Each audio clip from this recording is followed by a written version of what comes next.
Hello friends, welcome to learn services. This is Ram Soni. आज हम discuss करेंगे एक बहुत ही महत्वपूर्ण रिपोर्ट के बारे में। इसका नाम है world inequality report 2022।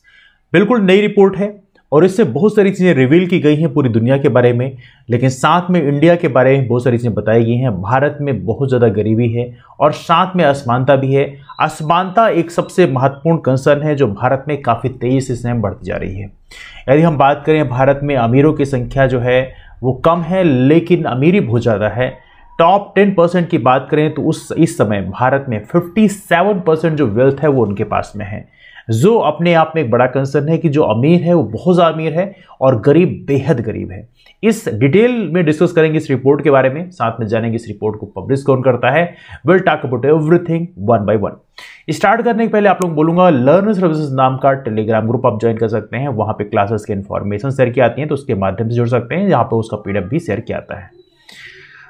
Now as of now India की बात करें, भारत में गरीबी बहुत ज्यादा है और साथ में अनइक्वल कंट्री के रूप में भी भारत इस समय उभर कर आया है। हालांकि कंडीशन पहले भी थी और प्रेजेंट कंडीशन और भी खराब हो गई है। जहां पे टॉप 10% की बात करें तो जैसे मान लीजिए, सपोज करिए ये परसेंटेज है पॉपुलेशन, जिसमें टॉप 10% जो लोग हैं जिन्हें रिच पीपल बोल सकते हैं, उनके पास पूरे देश का 57% नेशनल इनकम उनके पास में ही है। नाउ यहां पे द बॉटम 50 की बात करें कि नीचे के जो 50 वाले हैं उनके पास कितना है, उनके पास महज 13% है 2021 के डेटा के हिसाब से, जो अपने आप में एक बड़ा कंसर्न है कि हमारे देश में इक्वलिटी डेवलप करने के लिए जो सरकार के प्रयास हैं वो कहीं ना कहीं काफी कम है और इस रूप में, इस एरिया में हमें जरूर प्रयास करने की जरूरत है।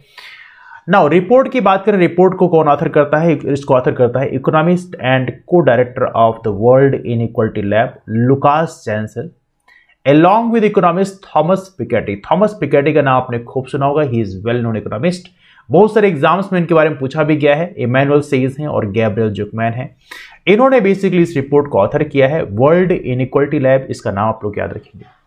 इस रिपोर्ट की बात करें तो भारत में मिडिल क्लास की बात करें तो आमतौर पर दुनिया के अलग अलग कंट्रीज में मिडिल क्लास की हालत थोड़ा ठीक रहती है, लेकिन भारत में मिडिल क्लास काफी पुअर है।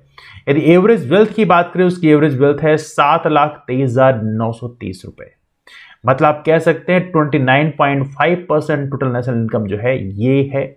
वहीं पे यदि आप टॉप 10% की बात करें, टॉप 10% और टॉप 1% की बात करें, यदि आप दोनों को जोड़ दें, टॉप 10% टॉप 1%, तो हु ओन 65%, तो टॉप 10% हमारे देश में 65% नेशनल इनकम उनके पास में है, जिसको यदि आप कैलकुलेट करेंगे, एवरेज नेशनल इनकम टॉप 10% का मिलेगा 63,54,070। वहीं पे यदि आप टॉप 1% के वेल्थ की बात करें तो उनका नेशनल इनकम में 33% शेयर है, जो कि है 3,24,49,360 रुपए। मतलब एक प्रकार से एक बहुत बड़ा मैसिव डिफरेंस है। आप देख सकते हैं भारत में मिडिल क्लास की जो भी हालत है वो ही बहुत अच्छी नहीं है, लेकिन टॉप 10% और टॉप 1% की कंडीशन काफी अच्छी है, लेकिन टॉप 1% की हालत तो एक्सेप्शनली बहुत अच्छी है। हालांकि टॉप 1% में कुछ मेन जो बिजनेस फैमिलीज हैं उनका ग्रोथ बीते सालों में हमने बहुत तेज देखा। कोरोना के टाइम में जब ऑलमोस्ट हर किसी की कमर टूट गई, लेकिन उन बिजनेस क्लास फैमिलीज की जो ग्रोथ है वो काफी तेजी से बढ़ी। हालांकि इसको कई बार लांछन लगाए गए हैं सरकार के ऊपर कि सरकार ने क्रोनी कैपिटलिज्म किया है। क्रोनी कैपिटलिज्म का मतलब यह है कि कुछ विशेष बिजनेस फैमिलीज को यहां पर सपोर्ट ज्यादा किया है, इसी चलते उनको ग्रोथ ज्यादा मिल गई है।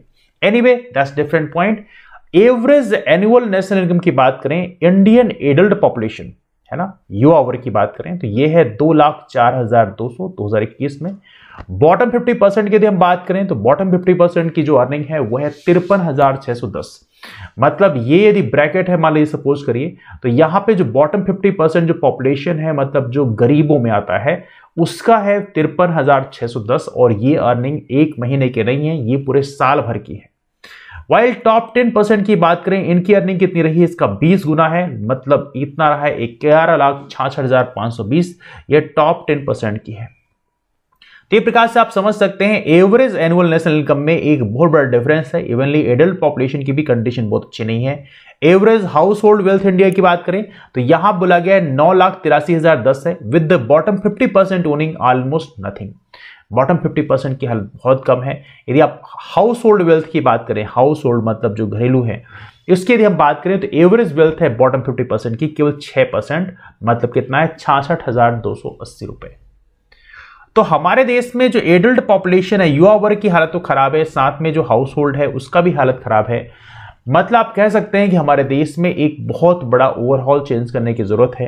हालांकि मैं ये नहीं कहूंगा कि यहां पे सरकारें जो हैं वो किसी इंसान को जाकर पैसे बांट दें, नहीं, हम ये नहीं चाहते। हम चाहते हैं कि सरकारें लोगों को एम्पावर करें। एम्पावर कैसे करते हैं? एम्पावर करने के तरीके होते हैं कि जैसे पहली बात तो है शिक्षा। शिक्षा लोगों तक पहुंचे।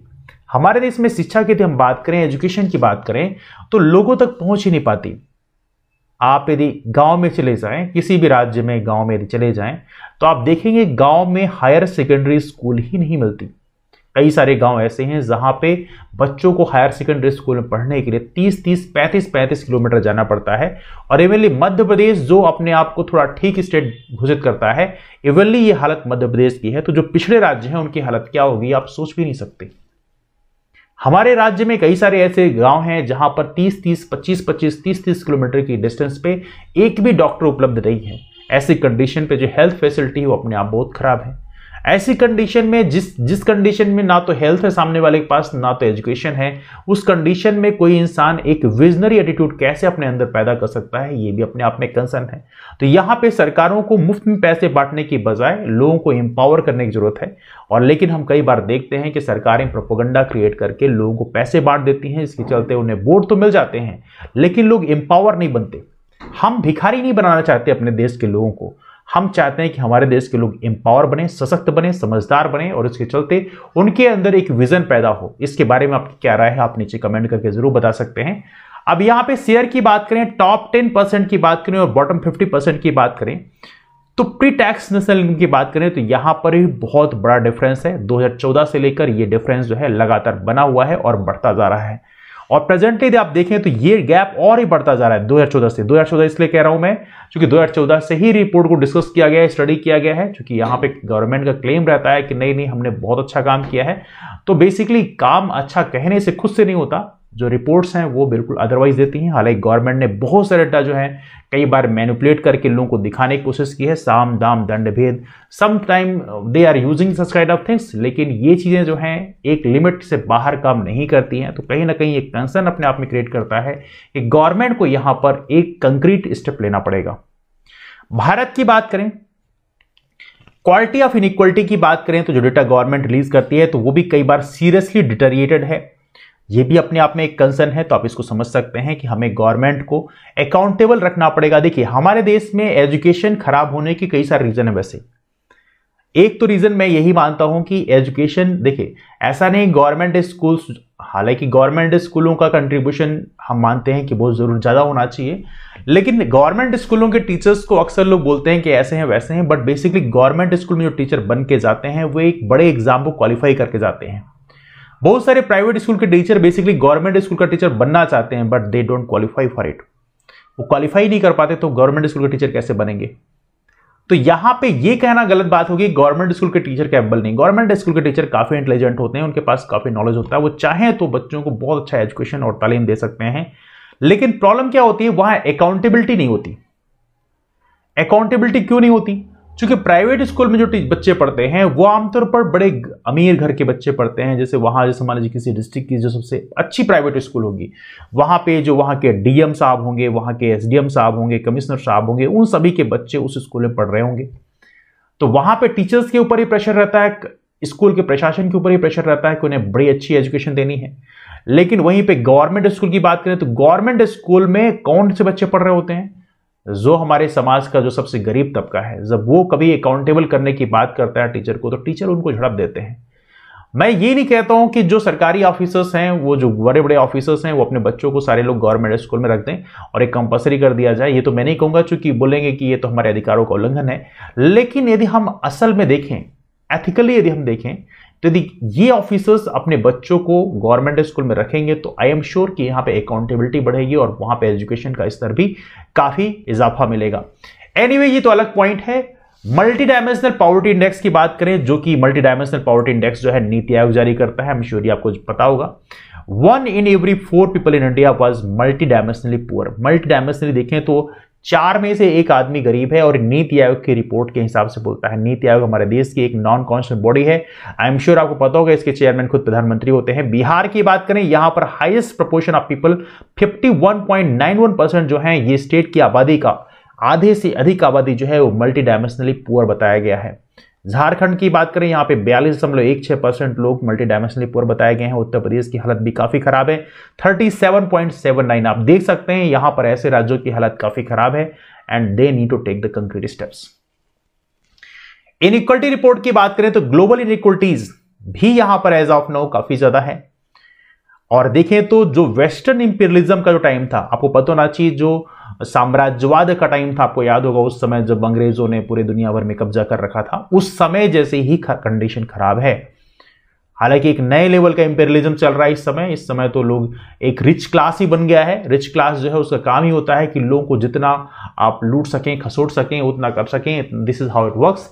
तो हमारे देश में जो गवर्नमेंट्स भी हैं वो इनइक्वालिटी कम करने के लिए प्रयास बहुत कम करती हैं। कई बार ऐसा होता है कि जैसे वो इलेक्शन लड़ते हैं तो कई बार जो बड़े बड़े पूंजीपति घराने होते हैं वो उनको चंदा के रूप में फंडिंग करते हैं। जब वो फंडिंग करते हैं तो उसके बाद जब आपकी सरकार बन जाती है तो उसके बाद अक्सर ऐसा देखा गया है कि सरकारें ऐसी पॉलिसी लेके आती हैं जो उन बड़े बड़े घरानों को बेनिफिट देती हैं। जैसे प्रेजेंट टाइम में यदि हम प्राइवेटाइजेशन की बात करें तो यहां पर जो बड़े बड़े बिजनेस घराने हैं उनको काफी बेनिफिट मिल रहे हैं, बिकॉज बीपीसीएल जैसी कंपनी जैसी हैं जहां पे 2-3 साल में उनकी जो रेवेन्यू है, 2-3 साल में जो प्रॉफिट होता है वो पूरा का पूरा उतने रुपए में आप पूरी कंपनी बेच रहे हो, तो अपने आप में कंसंट्रेट करता है। But still poorest half of the global population की बात करें तो बेयरली ओन्स एनी वेल्थ।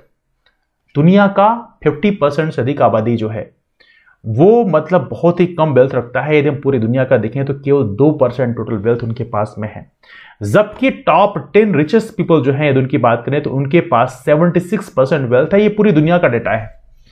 इंडिया में थोड़ा सा कंडीशन इतनी सीवियर नहीं है, लेकिन पूरी दुनिया की डेटा और भी खराब है। और आप जान सकते हैं कि जो बड़े बड़े पूंजीपति तबके होते हैं, पूंजीपति लोग होते हैं, वो किस तरह से गवर्नमेंट को पॉलिसी बनाते वक्त मैनिपुलेट करते हैं। तो ये अपने आप में कंसंट्रेट करता है। इतना ही नहीं, मिडिल ईस्ट और नॉर्थ अफ्रीका की बात करें, इनको कंबाइन बोले मीना, इनकी बात करें तो यहां पे most unequal regions in the world है। यहां पे इनइक्वालिटी बहुत ज्यादा है। यूरोप की बात करें, यूरोप में इनइक्वालिटी काफी कम है, मतलब बिकॉज ऑब्वियस बात है यूरोप में मिडिल क्लास जो फैमिलीज हैं उनकी कंडीशन काफी अच्छी है as compare to India and other Middle East countries. Europe की बात करें तो यहां पे top 10% income share in around 36%, यहां पर इनका केवल 36% शेयर है, जबकि वहीं पे मिडिल ईस्ट और नॉर्थ अफ्रीका की बात करें तो यहां पे 58% है। भारत में भी काफी ज्यादा है। तो आप सोच सकते हैं यूरोप की कंडीशन काफी बेटर है। ईस्ट एशिया की बात करें तो यहां पे टॉप 10% की बात करें, मेक 43% ऑफ टोटल इनकम, तो मतलब इनकी कंडीशन भी इतनी खराब नहीं है। लैटिन अमेरिका मतलब ब्राजील है, अर्जेंटीना ऐसी कंट्रीज में 55% है। मतलब आप समझ सकते हैं आपके नेबरहुड में कंडीशन कैसी है इनइक्वालिटी को लेकर। तो आप समझ चुके होंगे। यदि हम वेल्थ की बात करें तो वेल्थ में जो पूंजीपति तबका है वो काफी अच्छा है। एवली जो गवर्नमेंट है वो काफी रिस्पॉन्सिबल तरीके से कई जगह एक्ट कर रही है। इसके चलते जो पूंजीपति तबका है उस पर प्रोग्रेसिव टैक्स लगाने की बजाय वो जो है वो टैक्स जो है वो सभी को इक्वल टैक्स तो लगाते हैं। जैसे हमारे देश में यदि हम बात करें जो इनडायरेक्ट टैक्स है, इनडायरेक्ट टैक्स लगभग सभी को बराबर पे करना पड़ता है। मतलब सपोज कर यदि आप एक चॉकलेट खाते हैं 10 रुपए की, तो उसमें हर कोई, चाहे आप चॉकलेट लेने जाओ चाहे मैं चॉकलेट लेने जाऊं, हर किसी को 10 रुपए मिलेगी। मतलब जीएसटी हर किसी को बराबर पे करना होता है। इनडायरेक्ट टैक्स वहां पे हर किसी को बराबर पे करना होता है। तो यहां पे कंडीशन क्या होता है कि अमीर को भी उतना पे करना है, गरीब को भी उतने पे करना है, दोनों को टैक्स बराबर पे करना है। डायरेक्ट टैक्स में जरूर थोड़ा सा प्रोग्रेसिव टैक्स है, लेकिन इनडायरेक्ट टैक्स में ऐसा नहीं है। तो यहां पे जरूरी यह है कि यहां पे जो बड़े बड़े बिजनेस हाउसेज हैं वहां पे टैक्स हम ज्यादा वसूलें, जो गरीब तबका है उस पर टैक्स कम वसूलें। तो यहां पर इक्वलिटी को लाने में काफी बेनिफिट मिलता, लेकिन फिर भी वहां पे हम उतना ज्यादा नहीं देखते। तो वेल्थ की यदि हम बात करें, इसके अलावा पब्लिक एक्टर्स की यदि हम बात करें, गवर्नमेंट की बात करें, तो गवर्नमेंट जो है उसकी कंडीशन काफी खराब है। बहुत सारी कंट्रीज में देखा गया है, बहुत सारी रिच कंट्रीज जिसको बोलते हैं सो कॉल्ड, वहां पे भी जो उनके पास जो वेल्थ है वो जीरो या निगेटिव में है। और मेजॉरिटी ऑफ द वेल्थ किसके पास में? प्राइवेट हैंड्स के पास में है। अब सोचिए प्राइवेट हैंड्स के पास वेल्थ इतना ज्यादा है, गवर्नमेंट के पास वेल्थ बहुत कम है। ऐसी कंडीशन में आने वाले कल में एक और बड़ी समस्या पैदा हो सकती है। हालांकि कोविड क्राइसिस भी इसमें बड़ा रीजन प्ले करती है। हालांकि हम देखें तो कई सारी गवर्नमेंट ने 10 से 20% उनकी जीडीपी है उतना उन्होंने लोन लिया है, तो अपने आप में इसके चलते वो बहुत ज्यादा डेट में आ गए हैं, मतलब लोन में आ गए हैं। रिपोर्ट की बात करें तो यहां बहुत सारी और चीजें हैं। मल्टी मिलनरी से उन्होंने बुलाया कि वेल्थ टैक्स काफी ज्यादा वसूलना चाहिए, जिसके चलते हम शायद हो सकता है कहीं ना कहीं जो कंसंट्रेशन ऑफ वेल्थ है कुछ लोगों तक सीमित रह गया है, उसको हम कम कर सकें। हालांकि कंसंट्रेशन ऑफ वेल्थ कम करने की बात हमारे देश में जो डीपीएसपी है, director principle of state policy है, जिसे बोलते हैं राज्य की नीति निर्देशक तत्व, तो उसमें भी इसके बारे में डिस्कस किया गया है। मतलब ये कम होना चाहिए, वेल्थ कंसंट्रेशन ऑफ वेल्थ जो है कुछ लोगों तक जो पैसा है सीमित रह जाए, ऐसा नहीं होना चाहिए। हमारे देश में जो डिस्ट्रीब्यूशन ऑफ मनी है वो लोगों के बीच में इक्वल तरीके से होना चाहिए। हालांकि मैं नहीं कह रहा हूं बिल्कुल आप इक्वल कर दो, लेकिन फिर भी एटलीस्ट गवर्नमेंट को बेयर मिनिमम टारगेट रखना चाहिए था, जिससे वो लोगों के बीच में थोड़ा सा स्पेस बैलेंस बना के रखते। यदि हम कहते हैं कि यहां पर यदि इस तरह से आप प्रोग्रेसिव टैक्स लग दो तो 1.6% जो है ग्लोबल इनकम अभी जनरेट किया सकती है, और साथ में इस पैसे को आप एजुकेशन में, हेल्थ में, इकोलॉजिकल ट्रांजिशन में आप इन्वेस्ट कर सकते हैं। हालांकि मैं कहूंगा एजुकेशन और हेल्थ में इन्वेस्ट करना बहुत जरूरी है, क्योंकि हमारे देश में आज भी एजुकेशन और हेल्थ का इंफ्रास्ट्रक्चर बहुत ही खराब है, बहुत ही दयनीय है, बहुत ही दुखद है। हेल्थ की बात करें बहुत बुरे शेप में है, एजुकेशन की बात करें बहुत बुरे शेप है। यदि आप गाँव की बात करें, बहुत सारे गाँव मैंने आपको बताया कि हायर सेकेंडरी स्कूल नहीं है, कॉलेजेस नहीं है, बच्चों को कॉलेज में जाने के लिए 30-30, 40-40 किलोमीटर ट्रैवल करना पड़ता है, जो अपने आप में चिंताजनक है। 2021 की बात करें, 62.2 million people in the world, दुनिया के 62.2 मिलियन लोग, मतलब राउंड ऑफ की बात करें तो तकरीबन 6 करोड़ लोग जो हैं उनके पास यहां पर 1 मिलियन से ज्यादा उनके पास पैसा है। एवरेज वेल्थ की बात करें तो $2.8 मिलियन है, represent total of $174 trillion. Global effective wealth tax की बात करें, ये रेट जो है 1.2% है। यदि आप इसको लगाते हो तो यहां पर रेवेन्यू 2.1% ग्लोबल इनकम में ऐड कर सकता है। तो ये सारी चीजें भी यहां पे इंपॉर्टेंट है। मिड 1980s की बात करें तो यहां पर जब डीरेगुलेशन और लिबरलाइजेशन हुआ, आपने सुना होगा एलपीजी मॉडल लाया गया था, liberalization, privatization, globalization, almost all places in the country world, दुनिया की डिफरेंट कंट्रीज में इसको लाया गया, तो वहां पे जरूर वेल्थ क्रिएशन खूब हुआ, लेकिन इसके अलावा यहां पे इनइक्वलिटी काफी ज्यादा पैदा हुई। मतलब यहां पे गवर्नमेंट ने ढील दिया प्राइवेट ऑर्गेनाइजेशंस को, खूब सारा पैसा उन्होंने क्रिएट किया, लेकिन यहां पे छोटे छोटे लोग थे उनको यहां पे गवर्नमेंट ने प्रोटेक्ट नहीं किया प्रॉपर तरीके से, जिस तरह से उन्हें करना चाहिए। तो टॉप 1% की बात करें तो उन्हें इकोनॉमिक रिफॉर्म्स का खूब बेनिफिट मिला, लेकिन लो और मिडिल इनकम जो ग्रुप हैं उनको बहुत ही ज्यादा दुखद उनकी कंडीशन हो गई, उनका ग्रोथ बहुत धीमा था और पॉवर्टी जो है, गरीबी उनके पास तक बनी रही। तो ये रहा बेसिकली इस रिपोर्ट के बारे में। आई एम श्योर इस रिपोर्ट के बारे में आपको सब कुछ समझ में आ गया होगा। यदि आपके पास कोई चीज समझ नहीं आए तो आप नीचे कमेंट करके पूछ सकते हैं। लेकिन हाँ, मैं आपसे पूछना चाहता हूं कि आपकी राय इसमें क्या है, आपको क्या लगता है कि हमारे देश में इनइक्वालिटी कम करने के लिए गवर्नमेंट को कौन कौन से प्रयास करने चाहिए, जिससे हमारे देश में इनइक्वालिटी को यहां पे कम किया सकता है। तो चलिए डिस्कशन कहीं से वाइंड अप करते हैं, मुलाकात करते हैं आप लोग फिर। जो नए फ्रेंड्स हैं लर्न सर्विसेज नाम का टेलीग्राम ग्रुप ज्वाइन कर सकते हैं, वहां पे क्लासेस की इन्फॉर्मेशन, क्लासेस के लिंक और साथ में पीडीएफ भी शेयर किया जाता है। मुलाकात करते हैं आप लोग फिर। Bye, take care, have a wonderful day ahead, keep moving forward and thank you so much to all of you. Take care, thank you so much.